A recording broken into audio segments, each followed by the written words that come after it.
মিয়ানমারের অভ্যন্তরীণ সংঘাতের বলি বাংলাদেশি। রাখাইন থেকে ছোড়া গুলির আঘাতে টেকনাফে শিশু নিহত। সীমান্ত এলাকায় নিরাপত্তা জোরদার। বিজিবির অভিযানে আটক ৪৭। আগামী নির্বাচনে বড় চ্যালেঞ্জ আস্থা ও বিশ্বাস প্রতিষ্ঠা। লেভেল প্লেইং ফিল্ডের জন্য বাহিনীগুলোর শক্তিশালী ভূমিকা চায় ইইউ। ভোট পর্যবেক্ষণে ২ মাস কাজ করবেন ২০০ পর্যবেক্ষক। আপিল নিষ্পত্তিতে টিকে যাচ্ছেন বেশিরভাগই। নাগরিক ঐক্যের মান্নার প্রার্থিতা বৈধ। বিভিন্ন বাহিনীর সঙ্গে ইসির সমন্বয় সভা। ভোটে সহিংসতা ঠেকাতে মাঠ প্রশাসনকে জোরালো ভূমিকা রাখার নির্দেশ। সরকার বিরোধী আন্দোলন দমনে কঠোর ইরান। বিক্ষোভ বন্ধ না করলে মৃত্যুদণ্ডের হুঁশিয়ারি। ইরানিদের স্বাধীন করতে যে কোনো সহায়তার ঘোষণা ট্রাম্পের।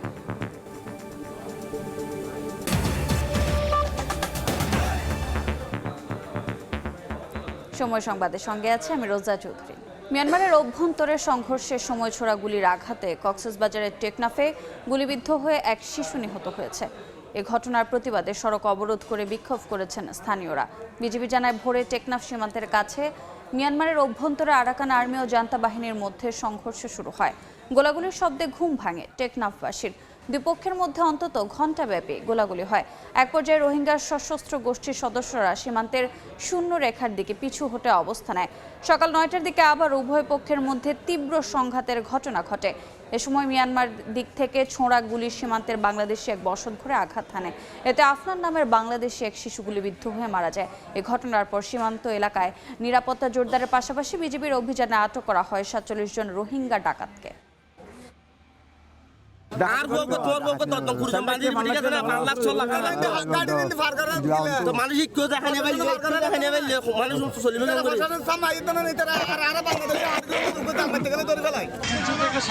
মানুষ এখানে বসবাস করে, তারা এখানে রোহিঙ্গার মতো এদিকে চলে গেছে।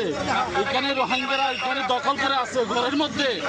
আমরা তাদেরকে বলছি যে আপনারা রোহিঙ্গা যেগুলো আছেন তাদেরকে গ্রেপ্তার করেন, তাদেরকে গ্রেপ্তার করেন। স্বাভাবিকভাবে অবস্থান আমাদের দায়িত্ব। এখানে আমরা অত্র এলাকার মধ্যে আমরা কিভাবে শৃঙ্খলা আনতে পারি দেখেন। এই মুহূর্তে কক্সবাজারের টেকনাফে আছেন সহকর্মী সুজাউদ্দিন রুবেল। সরাসরি যাচ্ছে তার কাছে। রুবেল, সীমান্তের ওপারে যে উত্তেজনা, সে উত্তেজনার র্যাশ কিন্তু এখনো পর্যন্ত কক্সবাজারের যে টেকনাফের হোয়াইকং সীমান্ত রয়েছে সেই সীমান্তে আসলে বিরাজমান রয়েছে। এখনো পর্যন্ত এখানকার মানুষের যে আতঙ্কের যে ভয় ভীতি সেটি কিন্তু কাটছে না। আমরা সকালে আসলে যেটি বলা হচ্ছে মিয়ানমারের অভ্যন্তরে ব্যাপক গোলাগুলি হয়েছে। এই গোলাগুলির প্রেক্ষাপটে হঠাৎ একটি গুলি এসে টেকনাফ সীমান্তের যে হোয়াইকংয়ের এটি তেতসি ব্রিজ নামে একটি গ্রাম রয়েছে, সেই গ্রামের এক শিশু কিশোরী বলা হচ্ছে, সেই তার কানের পাশ দিয়ে গুলিটি লেগে যায় এবং সাথে সাথে তাকে উদ্ধার করে হাসপাতালে নেওয়া যায়। এখন পর্যন্ত পুলিশের পক্ষ থেকে আসলে তার মৃত্যু হয়েছে বলে সেটি নিশ্চিত করা হয়েছে। এখন পর্যন্ত আমরা দেখতে পাচ্ছি সীমান্তের যে বেড়িবাঁধ রয়েছে সেই বেড়িবাঁধে কিন্তু বিজিবি এখনো পর্যন্ত তাদের টহল যেভাবে জোরদার করার তারা জোরদার করেছে এবং তারা অবস্থান নিয়েছে। পাশাপাশি আমরা দেখতে পেয়েছি বিজিবির সেক্টর কমান্ডার এসেছেন, অধিনায়ক এসেছেন ৬৪ বিজিবির, সবাই কিন্তু সীমান্তে রয়েছে এবং তারা তথ্য প্রযুক্তির বা প্রযুক্তির নানা যে ড্রোন রয়েছে সেই ড্রোন উড়িয়ে কিন্তু পরিস্থিতি পর্যবেক্ষণ করছে। আর পাশাপাশি সীমান্তের যে শুনশান নীরবতা, একদম বেড়িবাঁধের আশপাশে যেখানে মানুষের কৃষি জমি রয়েছে, মৎস্যঘের রয়েছে, সেখানে কিন্তু মানুষজন যাওয়া সম্পূর্ণ নিষেধ।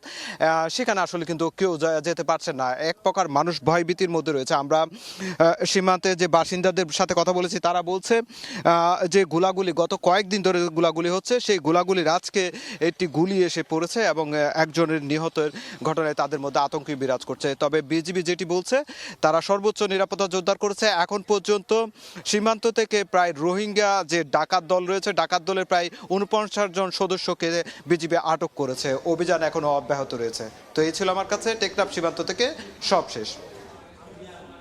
সরাসরি যুক্ত ছিলাম কক্সবাজারের টেকনাফ সীমান্তে।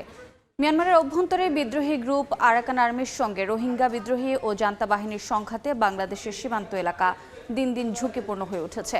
রাখাইন থেকে ছোড়া গুলিতে গত ২ বছরে ৩ জন নিহত এবং ২০ জন আহত হয়েছেন। এ অবস্থায় সীমান্ত এলাকায় সামরিক শক্তি বৃদ্ধি ও নিরাপত্তা জোরদারের পরামর্শ বিশ্লেষকদের। বিস্তারিত জানাচ্ছেন কমল দে। বাংলাদেশ সীমান্তবর্তী মিয়ানমারের রাখাইন রাজ্য বর্তমানে চরম উত্তপ্ত অবস্থায় রয়েছে।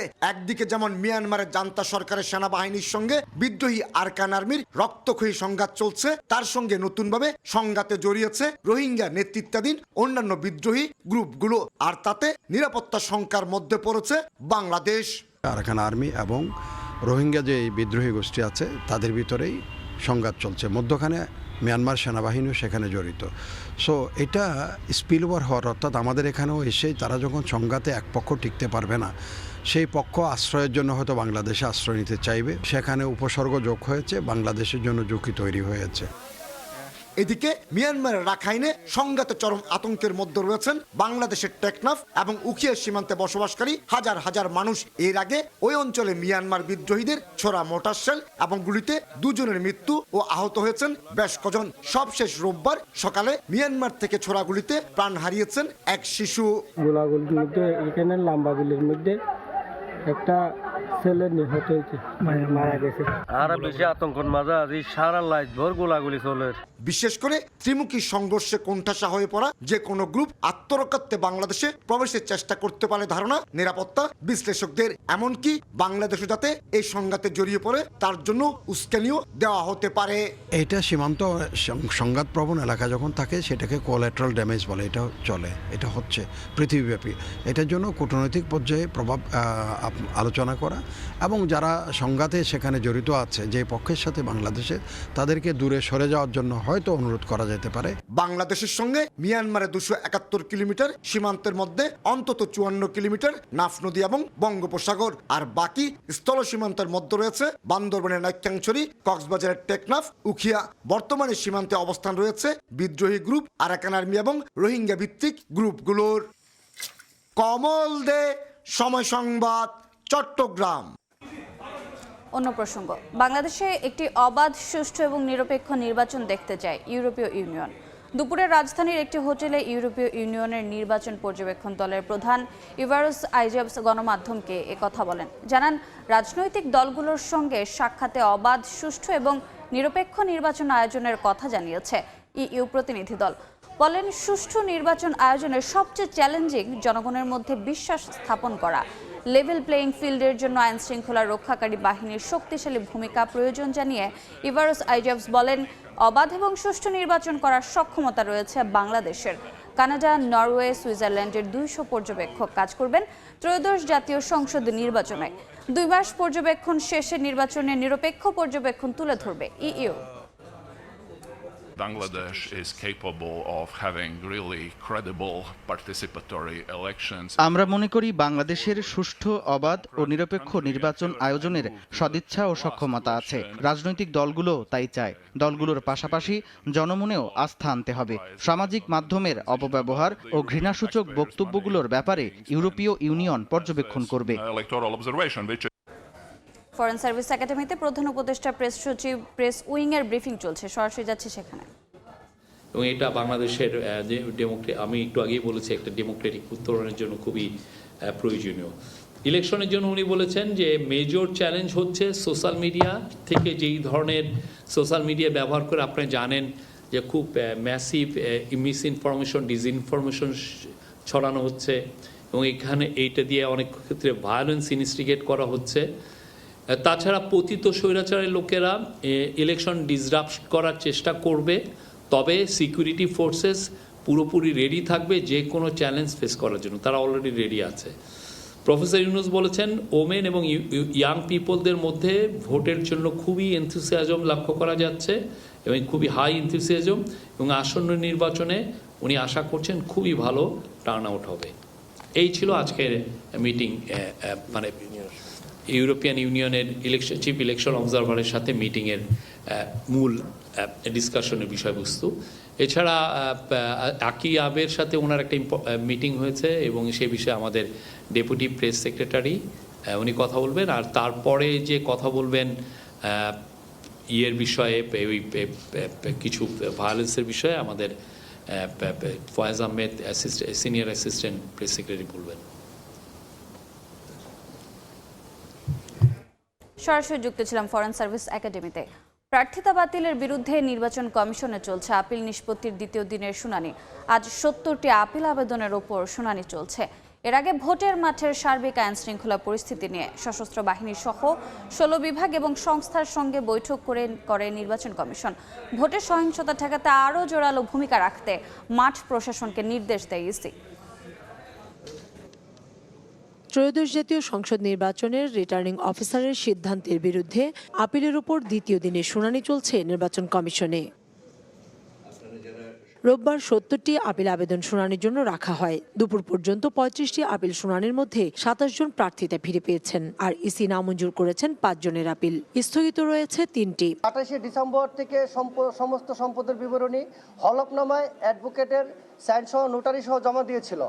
তো আজকে কমিশন আলহামদুলিল্লাহ এটা অ্যাকসেপ্ট করেছে। হলফনামায় এবং ব্যক্তিগত তথ্যে কিছু ত্রুটি ছিল, এগুলি ফিল আপ করে দেওয়ার পর আল্লাহর রহমত আজকে আমি অ্যাকসেপ্ট। বেশিরভাগ ক্ষেত্রে এক পক্ষের শুনানি শুনেই সিদ্ধান্ত নিতে হচ্ছে ইসিকে। শুনানিতে হলফনামাটি সংশোধন করে আপিল করেছি। আজকের শুনানিতে আমাদের নির্বাচন কমিশনার শুনানির পরে আমাদেরটি বৈধ ঘোষণা করেছে। আজকে আমার মনোনয়নটি মঞ্জুর হয়েছে। আমার আপিল শুনানিতে উভয় পক্ষই ছিলেন। এদিকে দলীয় প্রার্থীদের পক্ষে আইনজীবী হিসেবে শুনানিতে অংশ নিতে আসে জাতীয় পার্টির মহাসচিব শামীম হায়দার পাটোয়ারি। এ সময় কমিশনের রায়ে সন্তোষ প্রকাশ করেন তিনি। দেশে বর্তমানে আমরা বলবো কিছুটা বিএনপি জামাতের সরকার বিদ্যমান, কারণ তাদের লিস্ট অনুযায়ী প্রশাসন সাজানো হয়েছে। সেখান থেকে নিরপেক্ষতার প্রশাসন তো দেখাতে হবে। প্রশাসনের বিভিন্ন যাদের বিরুদ্ধে অভিযোগ আছে তাদেরকে ট্রান্সফার করা এবং লেভেল প্লেইং ফিল্ডের পরিবেশ সৃষ্টি করা। এদিকে ত্রয়োদশ জাতীয় সংসদ নির্বাচন উপলক্ষে আইনশৃঙ্খলা পরিস্থিতি নিয়ে সশস্ত্র বাহিনী সহ ১৬ বিভাগ এবং সংস্থার সঙ্গে বৈঠক করে নির্বাচন কমিশন। নির্বাচন কমিশনার আবুল ফজল মোহাম্মদ সানাউল্লাহর সভাপতিত্বে নির্বাচন কমিশনে বৈঠক অনুষ্ঠিত হয়। ভোটের সহিংসতা ঠেকাতে আরও জোরালো ভূমিকা রাখতে মাঠ প্রশাসনকে নির্দেশ দেয় ইসি। কাউসার চৌধুরী কুমু, সময় সংবাদ, ঢাকা। ইন্টারনেট বন্ধ করেনি, বন্ধ হয়ে গেছে। গণমাধ্যমে দেয়া জুনায়েদ আহমেদ পলকের এই বক্তব্য ট্রাইব্যুনালের বিচারককে শোনালেন প্রসিকিউশন। একই সঙ্গে ইন্টারনেট ও সামাজিক যোগাযোগ মাধ্যম বন্ধের বিষয়ে সালমান এফ রহমান ও পলকের কথোপকথন পড়ে শোনানো হয়। এ মামলার অভিযোগ গঠনের শুনানিতে চিফ প্রসিকিউটর বলেন, সাবমেরিন কেবল কাটা পড়া বা বিটিসিএল ভবনে আগুন লেগে ইন্টারনেট বন্ধ হওয়ার কথা প্রচার করে সে দায় ছাত্র জনতার ওপর চাপানো হয়। আদতে ইন্টারনেট বন্ধ করা হয়েছিল তৎকালীন সরকারের নির্দেশেই, জুলাই হত্যাযজ্ঞ নৃশংসতা আড়াল করতে। সজীব ওয়াজেদ জয় বিদেশে বসে এসবের নীল নকশা করেছিলেন বলে প্রসিকিউশন ট্রাইব্যুনালকে জানায়। এ মামলায় প্রসিকিউশনের অভিযোগ গঠনের শুনানি শেষ হয়েছে। ১৫ জানুয়ারি আসামি পক্ষের শুনানির জন্য দিন ধার্য করেন আন্তর্জাতিক অপরাধ ট্রাইব্যুনাল ১। জুনায়েদ আহমেদ পলক তৎকালীন একজন প্রভাবশালী অ্যাডভাইজারের সাথে মোবাইল ফোনে কথোপকথন করছেন। কথোপকথনে বলছেন যে ৮টি অ্যাপস অর্থাৎ অ্যাপ্লিকেশনস চিহ্নিত করা হয়েছে যেটি সামাজিক যোগাযোগ মাধ্যমে ব্যবহৃত করা হয় এবং ৮টি বন্ধ করে দেওয়ার ডিসিশন হয়েছে। এবং এই ব্যাপারে ওনারা আইসিটি অ্যাডভাইজার অর্থাৎ এই মামলার অন্যতম আসামি সজীব আহমেদ ওয়াজেদ জয় সাহেবের সাথে কথা বলেছেন। খুলনায় দুর্বৃত্তের ছোড়া গুলিতে প্রাণ গেল যুবকের। অন্যদিকে বগুড়ায় নিখোঁজের একদিন পর ধানক্ষেত থেকে ব্যবসায়ীর মরদেহ উদ্ধার করা হয়েছে। এদিকে একদিন পেরিয়ে গেলেও চট্টগ্রামের নাসির হত্যাকাণ্ডে এখনও কেউ আটক হয়নি। দুর্বৃত্তের ছোড়া গুলিতে একমাত্র ছেলেকে হারিয়ে শোকে স্তব্ধ মা। শনিবার গভীর রাতে খুলনার রূপসার বাগমারা এলাকায় হঠাৎ গুলির শব্দ। আতঙ্কিত এলাকাবাসী ঘর থেকে বেরিয়ে দেখেন গুলিবিদ্ধ অবস্থায় পড়ে আছেন যুবক আব্দুল বাসেদ বিকুল। তাৎক্ষণিক তাকে উদ্ধার করে নেওয়া হয় খুলনা মেডিকেলে। সেখানে বিকুলকে মৃত ঘোষণা করেন চিকিৎসক।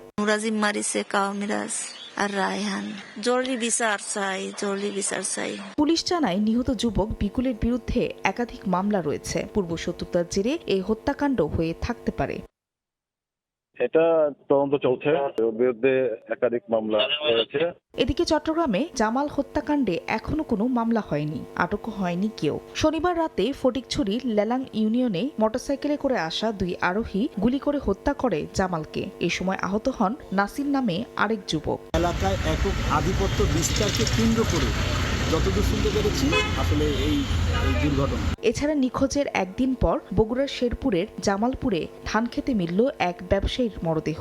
পুলিশের ধারণা তাকে শ্বাসরোধে হত্যার পর ফেলে রেখে যায় দুর্বৃত্তরা। স্বজনরা জানান শনিবার সকালে ব্যবসার পাওনা টাকা নিতে বাড়ি থেকে বের হয়েছিলেন হামিদুল। এরপর থেকে নিখোঁজ ছিলেন তিনি। ফাহরিয়া ফারজানা, সময় সংবাদ। প্রশ্ন ফাঁস মুক্ত স্বচ্ছ প্রক্রিয়া নিশ্চিত করে পুনরায় প্রাথমিক শিক্ষক নিয়োগ পরীক্ষার দাবিতে প্রাথমিক শিক্ষা অধিদপ্তর ঘেরাও করেছেন চাকুরি প্রত্যাশীরা। সকালে সরকারি প্রাথমিক বিদ্যালয়ের সহকারী শিক্ষক নিয়োগ পরীক্ষায় অনিয়ম ও জালিয়াতির অভিযোগ তুলে মিরপুরে প্রাথমিক শিক্ষা অধিদপ্তর ঘেরাও করেন তারা। নিয়োগে পরীক্ষার প্রশ্ন ফাঁস সহ দুর্নীতি বেড়ে হওয়ায় সম্প্রতি অনুষ্ঠিত পরীক্ষাটি বাতিলের দাবি তোলেন আন্দোলনকারীরা।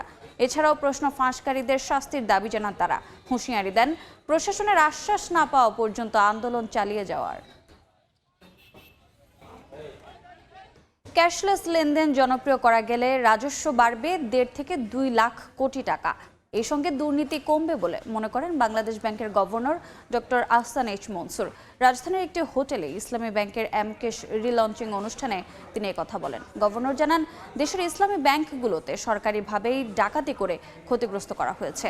অনিয়ম বন্ধে সরকার উদ্যোগ নিয়েছে জানিয়ে তিনি বলেন শিগগিরই ইনস্ট্যান্ট ইন্টার অপারেট পেমেন্ট সিস্টেমে স্থায়ীভাবে যুক্ত হবে সবগুলো ব্যাংক, মোবাইল ফাইন্যান্স ও মাইক্রোক্রেডিট। প্রান্তিক পর্যায়ে হাসপাতাল, বাজার, প্রয়োজনীয় বিল পরিশোধ, মাইক্রোফাইন্যান্স, এসএমই সর্বস্তরে লেনদেনে এমকেশ ব্যবহারে পরামর্শ দেন তিনি। এছাড়া রেমিটেন্সের ক্ষেত্রে পেমেন্ট সিস্টেম আরও উন্নত করলে প্রবাসী আয় বাড়বে বলে জানিয়ে গভর্নর বলেন ইসলামী ব্যাংকগুলোতে এতদিন শরিয়াহ আইন লঙ্ঘন হয়েছে।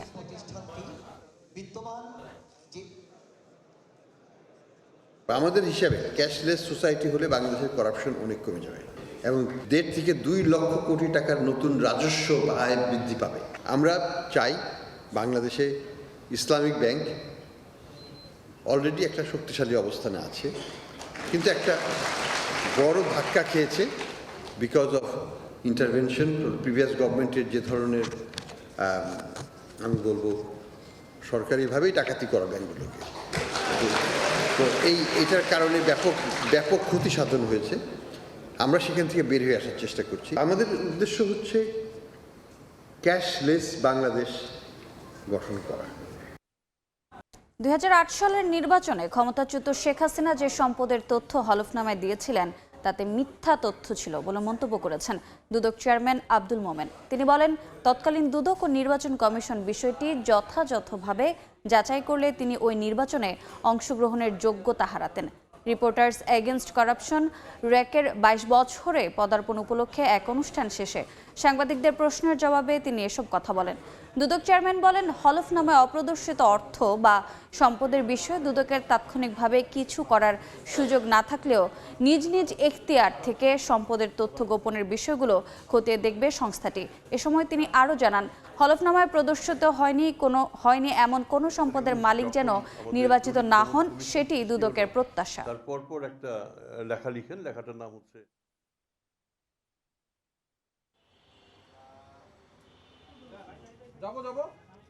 আমরা চাবো না হলফনামায় প্রদর্শিত হয়নি এরকম সম্পদের মালিক আগামী দিনে শাসক হিসেবে আসুক।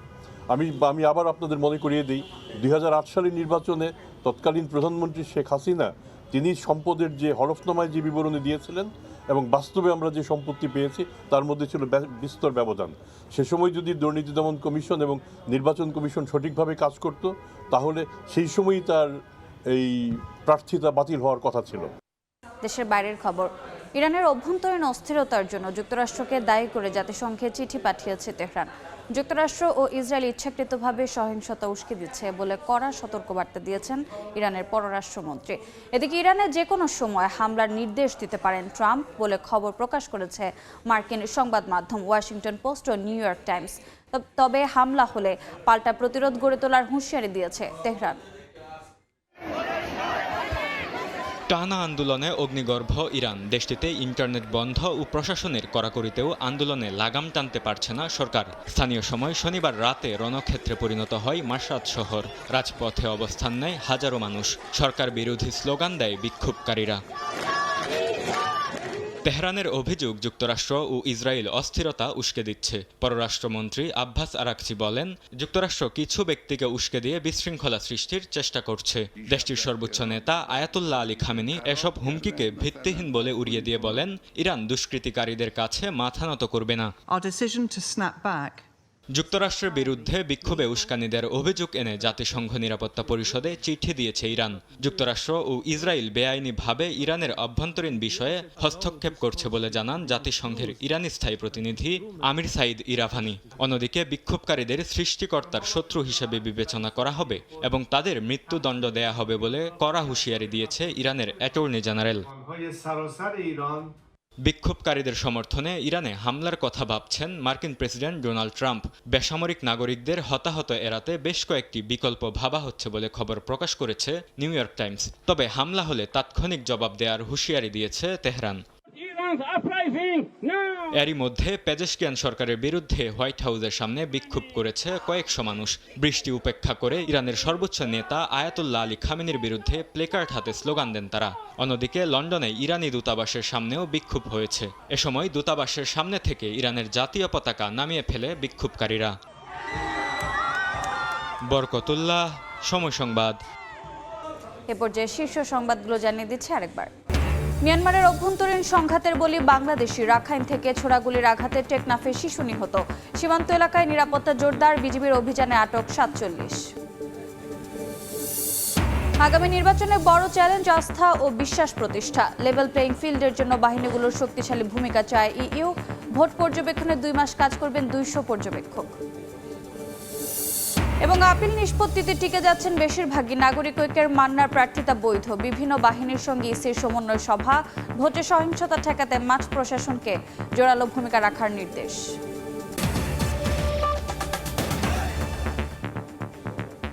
এ ছিল বিকেল 3টার সময় সংবাদে। আন্তর্জাতিক সময় নিয়ে আসছি কিছুক্ষণ পর, সঙ্গে থাকুন সময়ের।